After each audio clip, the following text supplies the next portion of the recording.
Mga bro, mukhang tuloy-tuloy na ang modernisasyon kahit paunti-unti.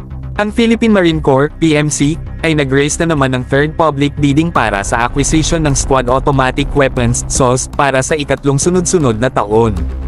Ibig sabihin nito, tama ang hinala natin, unti-unting binibili ng AFP ang mga kailangan nilang kagamitan, gamit ang Annual Capital Outlay Funds, imbes na umasa lang sa malalaking pondong nakalaan sa AFP Modernization Program.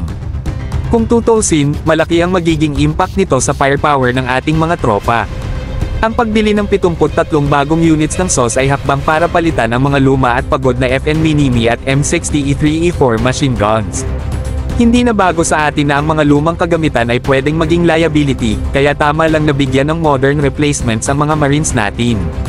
Pero eto mga bro, hindi lang ito simpleng pagpapalit ng baril. Ang mga bagong SAWS ay magbibigay ng mas reliable at consistent na firepower, na magpapataas ng confidence at morale ng mga Marines sa field.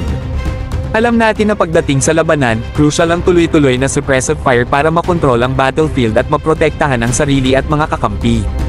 Sa madaling salita, bagong SAWS, bagong laban, bagong pag-asa. Nakakatuwa ring makita na kahit piecemeal ang approach, epektibo ito.